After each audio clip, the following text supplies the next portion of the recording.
Good morning बच्चों। आज हम लोग बच्चों लैंग्वेज में लेसन 1 का आगे का अध्ययन करेंगे। सबसे पहले हम लोगों ने स्टार्टिंग में देखा था बच्चों की भाषा, ठीक है। भाषा किसे कहते हैं, इसके कितने रूप होते हैं, ठीक है, भाषा के बारे में जाना था।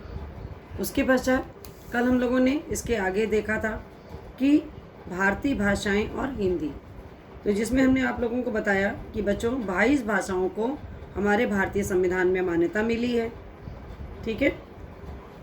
उसके पश्चात मातृभाषा के बारे में जाना कि जो बच्चा अपने परिवार से, अपनी माता से सीखता है वो भाषा बच्चों मातृभाषा कहलाती है, ठीक है। उसके पश्चात था राष्ट्रभाषा, जिस भाषा से बच्चों राष्ट्र में सबसे अधिक कार्य होता है, सबसे अधिक जिस भाषा को प्राथमिकता मिलती है, महानता मिलती है, वो भाषा हमारी क्या कहलाती है, राष्ट्रभाषा कही जाती है।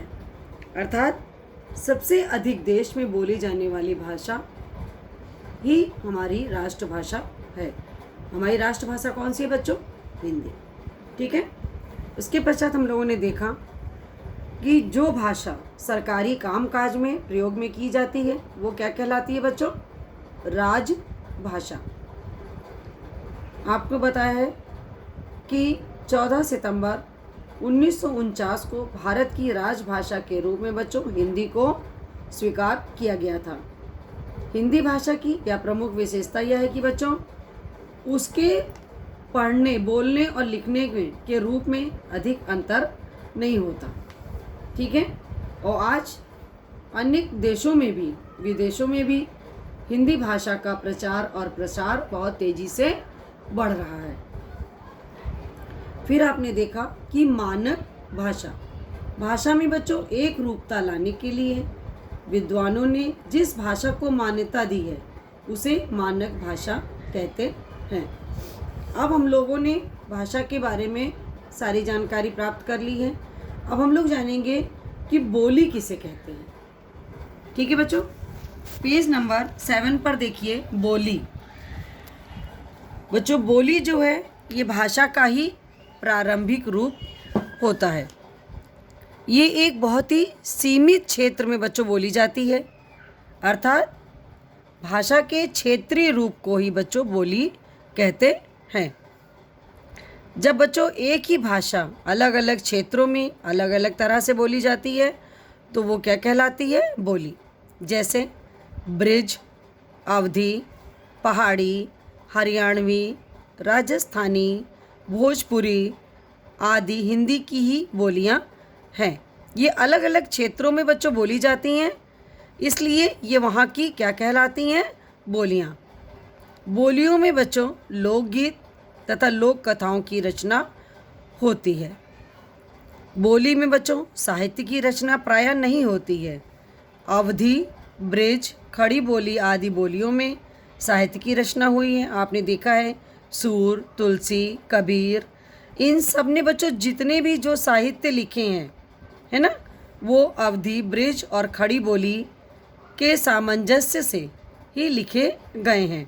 परंतु बच्चों आगे चलकर केवल खड़ी बोली ही भाषा का रूप ले पाई है, जो कि वर्तमान में क्या कहलाती है बच्चों, हिंदी के नाम से जानी जाती है।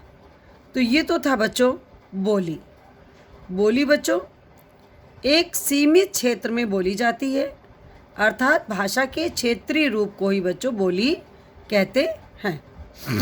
इसके पश्चात आइए हम लोग देखते हैं लिपि। बच्चों किसी भी भाषा को बोलते हैं तो जब हम उसको लिखित रूप देते हैं, है ना, तो वो उसके लिए किस चीज़ की आवश्यकता पड़ती है बच्चों, लिपि की।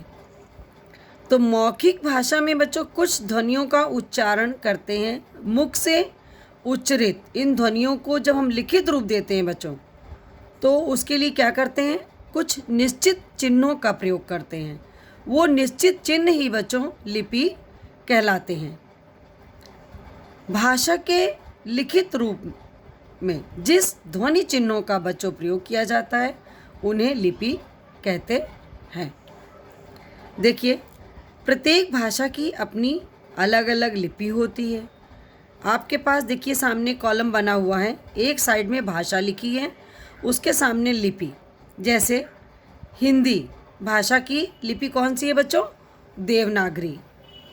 संस्कृत की देवनागरी, मराठी देवनागरी, कोंकणी देवनागरी, नेपाली देवनागरी, गुजराती देवनागरी।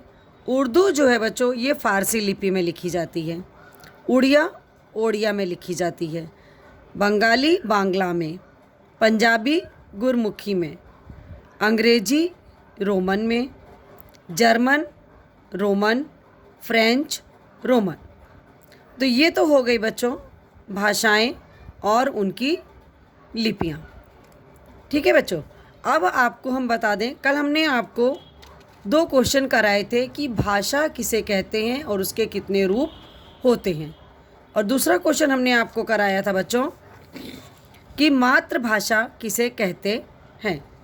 आज का आपका नेक्स्ट क्वेश्चन रहेगा राष्ट्रभाषा और राजभाषा में क्या अंतर है और मानक भाषा किसे कहते हैं।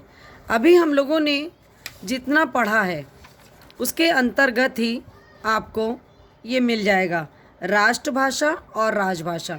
मैंने आपको दोनों ही कल पढ़ाई थी, इसमें से ही ये आपका ये आंसर बनेगा। थैंक यू बच्चों।